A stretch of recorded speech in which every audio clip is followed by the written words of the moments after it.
Let me show you how to quickly make Modak Peda in a microwave.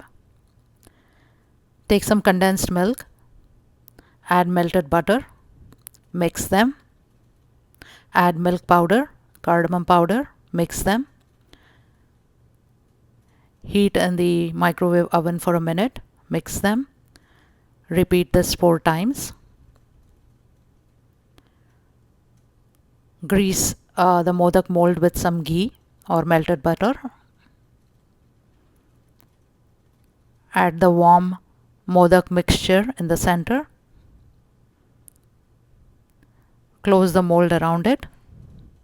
Remove excess.